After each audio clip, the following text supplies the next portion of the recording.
ಸಖತ್ ಖಾರ ಬಣ್ಣ ಮತ್ತು ರುಚಿ ಆಚಿ ಚಿಲ್ಲಿ ಪೌಡರ್. ವಿಧಾನಸಭಾ ಅಧಿವೇಶನ ನಡೆಸಲು ರಾಜ್ಯಪಾಲರ ಅನುಮತಿ ಸಿಕ್ಕಿದೆ. ಜನವರಿ 22ರಂದು ಕರ್ನಾಟಕ ವಿಧಾನಮಂಡಲ ಕಲಾಪ ನಡೆಯುತ್ತೆ. ಈಗ ಸಚಿವ ಸಂಪುಟದ ನಿರ್ಣಯದಂತೆ ರಾಜ್ಯಪಾಲರಿಂದ ಅಂಗೀಕಾರ ಆಗಿದೆ. ತುರ್ತು ಅಧಿಸೂಚನೆಯ ವಿಶೇಷ ರಾಜ್ಯಪತ್ರ ಪ್ರಕಟ ಹೊರಡಿಸಿದೆ. ಅಧಿವೇಶನ ಸಮಾವೇಶ ಯಾವಾಗ ನಡೆಯುತ್ತೆ ಅಥವಾ ಅನುಮತಿ ಸಿಗತ್ತಾ ಇಲ್ಲ ಅನ್ನುವಂಥ ಚರ್ಚೆ ಇತ್ತು. ಇವತ್ತು ಅದು ಕನ್ಫರ್ಮ್ ಆಗಿತ್ತು. ಅಂದರೆ ಇದೇ ಡೇಟಲ್ಲಿ ನಡೆಸಬೇಕು ಅಂತೇಳಿ ಸಾಕಷ್ಟು ವಿರೋಧ ವ್ಯಕ್ತವಾಗ್ತಾ ಇತ್ತು.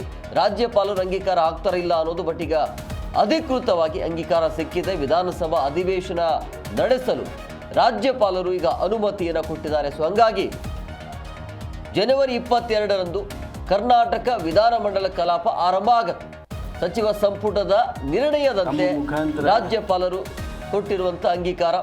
ಸೊ ಹಂಗಾಗಿ ತುರ್ತು ಅಧಿಸೂಚನೆಯ ವಿಶೇಷ ರಾಜ್ಯಪತ್ರ ಈಗ ಪ್ರಕಟ ಆಗಿದೆ. 31ನೇ ತಾರೀಕಿನ ತನಕ ಈ ಒಂದು ವಿಶೇಷ ಅಧಿವೇಶನ ನಡೆಯುತ್ತೆ. ಸೊ ಇವತ್ತು ಸಂಪುಟ ಸಭೆಯಲ್ಲಿ ನಿರ್ಧಾರ ಮಾಡಲಾಗಿತ್ತು. ಅದೇ ರೀತಿಯಾಗಿ ಈ ಮನರೇಗಾ ವಿಚಾರವಾಗಿ ಏನು ದೊಡ್ಡ ಮಟ್ಟದಲ್ಲಿ ಚರ್ಚೆ ಆಗ್ತಾ ಇದೆಯಲ್ಲ, ಹೆಸರು ಬದಲಾವಣೆ ಮಾಡಿರುವಂಥ ವಿಚಾರವಾಗಿ, ಆ ವಿಚಾರವಾಗಿಯೂ ಕೂಡ ಅದು ಸಾಕಷ್ಟು ಚರ್ಚೆ ಆಗಿದೆ. ಸೊ ಇದನ್ನು ವಿಪಕ್ಷದವರು ಕೂಡ ಖಂಡಿಸಿದರು. ಎಲ್ಲ ವಿಚಾರವಾಗಿ ಚರ್ಚೆ ಮಾಡಿ ಒಟ್ಟಾರೆಯಾಗಿ ಈ ಕಲಾಪದಲ್ಲಿ ಅದನ್ನು ವಿರೋಧವನ್ನು ಮಾಡಬೇಕು. ಅವತ್ತಿನ ದಿನ 22ರಿಂದ 31ನೇ ತಾರೀಕಿನ ತನಕ ಕಲಾಪವನ್ನು ನಡೆಸಬೇಕು ಅನ್ನೋದು, ರಾಜ್ಯಪಾಲರಿಂದಲೇ ಅದನ್ನು ಘೋಷಣೆ ಮಾಡಿಸಬೇಕು ಅನ್ನುವಂಥ ಚರ್ಚೆ ಇತ್ತು. ಈಗ ಅನುಮತಿ ಸಿಕ್ಕಿದೆ. 22ನೇ ತಾರೀಕಿಗೆ ಕಲಾಪ ಆರಂಭ ಆಗುತ್ತೆ. ಸೊ ಹಂಗಾಗಿ ವರ್ಷದ ಮೊದಲ ಜಂಟಿ ಅಧಿವೇಶನಕ್ಕೆ ರಾಜ್ಯ ಸರ್ಕಾರ ಮುಹೂರ್ತ ನಿಗದಿ ಮಾಡಿತ್ತಲ್ಲ, ಅದೇ ರೀತಿಯಾಗಿ ಈಗ ಫಿಕ್ಸ್ ಆಗಿದೆ. ಈ ಬಗ್ಗೆ ಮತ್ತಷ್ಟು ಮಾಹಿತಿ ನೀಡ್ತಾರೆ ನಮ್ಮ ಪ್ರತಿನಿಧಿ ರಾಜ್ಯಪ್ಪ ಫೋನ್ ಸಂಪರ್ಕದಲ್ಲಿದ್ದಾರೆ. ರಾಜ್ಯಪ್ಪ, ಈಗ ನಿಗದಿಯಂತೆ ಕಲಾಪ ಅಂತೂ ಆರಂಭ ಆಗುತ್ತೆ. ಏನೆಲ್ಲ ಡೆವಲಪ್ಮೆಂಟ್ ಆಗಬಹುದು ಅವತ್ತಿನ ದಿನ ಅಂತ? ಎಂ ಕುಮಾರ್, ಈ ಒಂದು ವಿಧಾನಸಭೆಯ ವಿಶೇಷ ಅಧಿವೇಶನವನ್ನ ಕರೀಲಿಕ್ಕೆ ರಾಜ್ಯಪಾಲರು ಅನುಮತಿಯನ್ನು ಕೊಟ್ಟಿರುವಂತದ್ದು ವಿಶೇಷ. ಯಾಕಂತಂದ್ರೆ ಯಾವುದೇ ಈ ಸರ್ಕಾರ ತುರ್ತು ನೋಟಿಸ್ ಏನು ಮಾಡ್ತಾರೆ ಅಥವಾ ಸರ್ಕಾರಕ್ಕೆ ರಾಜ್ಯಪಾಲರಿಗೆ ಇಂದು ಸಚಿವ ಸಂಪುಟ ಆದಂತ ತೀರ್ಮಾನವನ್ನ ರಾಜ್ಯಪಾಲರಿಗೆ ಕಮ್ಯುನಿಕೇಟ್ ಮಾಡಿದ ಅಥವಾ ಮೆಸೇಜ್ ಕೊಟ್ಟಿದ್ದಾರೆ. ಆ ಕೊಟ್ಟ ತಕ್ಷಣ ರಾಜ್ಯಪಾಲರು ಅದಕ್ಕೆ ಅಂಗೀಕಾರ ನೀಡಿ ಅದನ್ನ ಅಧಿಸೂಚನೆ ಹೊರಡಿಸ್ಲಿಕ್ಕೆ ಅವಕಾಶ ಕೊಟ್ಟಿರುವಂತದ್ದು ಮೊದಲನೇ ವಿಶೇಷ. ಮತ್ತು ರಾಜ್ಯಪಾಲರು ತಮ್ಮ ಜವಾಬ್ದಾರಿಯನ್ನ ಸಚಿವ ಸಂಪುಟ ಸಭೆ ತೆಗೆದುಕೊಂಡ ನಿರ್ಣಯವನ್ನ ರಾಜ್ಯಪಾಲರು ಅಂಗೀಕರಿಸಿ ಅದಕ್ಕೆ ಆದೇಶ ಹೊರಡಿಸಿದ್ದಾರೆ. ಹಾಗಾಗಿ ಸರ್ಕಾರದ ಆದೇಶ ಅಥವಾ ಸಚಿವ ಸಂಪುಟ ನಿರ್ಣಯವನ್ನ ರಾಜ್ಯಪಾಲರು ಅಂಗೀಕರಿಸಿರುವುದು ಮೊದಲನೇ ವಿಶೇಷ ಮತ್ತು ಅದು ಮಹತ್ವದ್ದಾಗಿದೆ. ಯಾಕಂದ್ರೆ ರಾಜ್ಯಪಾಲರು ಇಷ್ಟೊಂದು ತುರ್ತಾಗಿ ಸಚಿವ ಸಂಪುಟ ಸಭೆ ತೆಗೆದುಕೊಂಡ ನಿರ್ಣಯನ ಅಂಗೀಕಾರ ಮಾಡಿಕೊಂಡು ಅದನ್ನ ಅಧಿಸೂಚನೆ ಹೊರಡಿಸ್ಲಿಕ್ಕೆ ಯಾವ ರಾಜ್ಯಪಾಲರು ಅವಕಾಶ ಕೊಡೋದಿಲ್ಲ.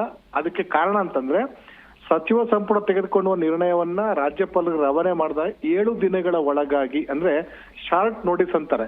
22ನೇ ತಾರೀಕು ಕೇವಲ ಇನ್ನು 1 ವಾರಗಳ ಕಾಲ ಅವಕಾಶ ಇದೆ.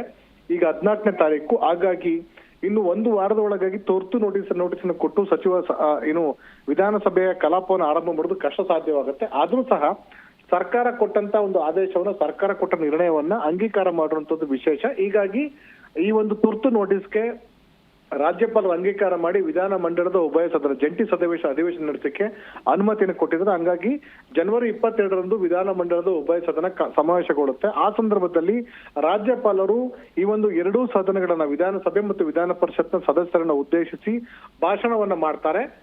ಆ ಒಂದು ಭಾಷಣವನ್ನ ರಾಜ್ಯ ಸರ್ಕಾರ ಅಥವಾ ಈ ಒಂದು ವಿಧಾನ ಮಂಡಲದ ಉಭಯ ಸದನಗಳು ಇಟ್ಟು ಚರ್ಚಿಸುವ ಮೂಲಕ ಸರ್ಕಾರದ ಈ ಒಂದು ರಾಜ್ಯಪಾಲರು ನೀಡುವಂತ ಭಾಷಣಕ್ಕೆ ವಂದನಾ ನಿರ್ಣಯನ ಮಂಡಿಸುವಂತದ್ದು, ಅದರ ಮೇಲೆ ವಿಶೇಷ ಚರ್ಚೆಯನ್ನು ಕೈಗೊಳ್ಳೋದು ಸರ್ಕಾರದ ಜವಾಬ್ದಾರಿ ಮತ್ತು ಉಭಯ ಸದನಗಳ ಸದಸ್ಯರ ಜವಾಬ್ದಾರಿ.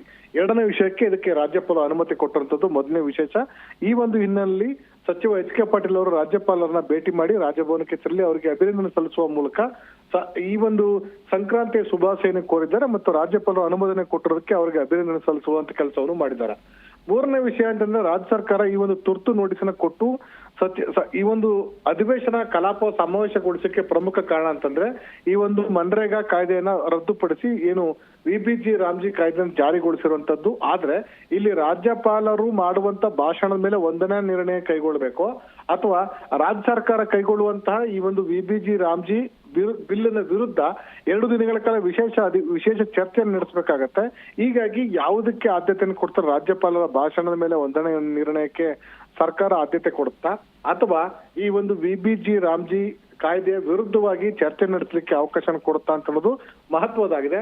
ಒಟ್ಟಾರೆಯಾಗಿ ರಾಜ್ಯ ಸರ್ಕಾರದ ಸಚಿವ ಸಂಪುಟ ನಿರ್ಣಯವನ್ನ ರಾಜ್ಯಪಾಲರು ಅಂಗೀಕಾರ ಮಾಡಿರುವಂತದ್ದು ಒಂದು ಶ್ಲಾಘನೀಯ ವಿಷಯ ಮತ್ತು ರಾಜ್ಯ ಸರ್ಕಾರದ ವಿರುದ್ಧ ಈ ಜೊತೆನಲ್ಲಿ ಯಾವುದೇ ಸಂಘರ್ಷಕ್ಕೆ ರಾಜ್ಯಪಾಲರು ಇಳಿಯದೇನೆ ಸಚಿವ ಸಂಪುಟ ಕಳಿಸುವ ನಿರ್ಣಯಕ್ಕೆ ಅಂಗೀಕಾರ ನೀಡಿದ್ದಾರೆ. ಹಾಗಾಗಿ ರಾಜ್ಯಪಾಲರು ರಾಜ್ಯ ಸರ್ಕಾರದ ನಿರ್ಣಯಕ್ಕೆ ಒಂದು ರೀತಿ ಬೆಂಬಲ ಸೂಚಿಸಿದಂಗೆ ಆಗ್ತಾ ಇದೆ. Hemakumar. Yes, okay, thank you Rajappa ನಿಮ್ಮೆಲ್ಲ ಡೀಟೇಲ್ಸ್ಗಾಗಿ.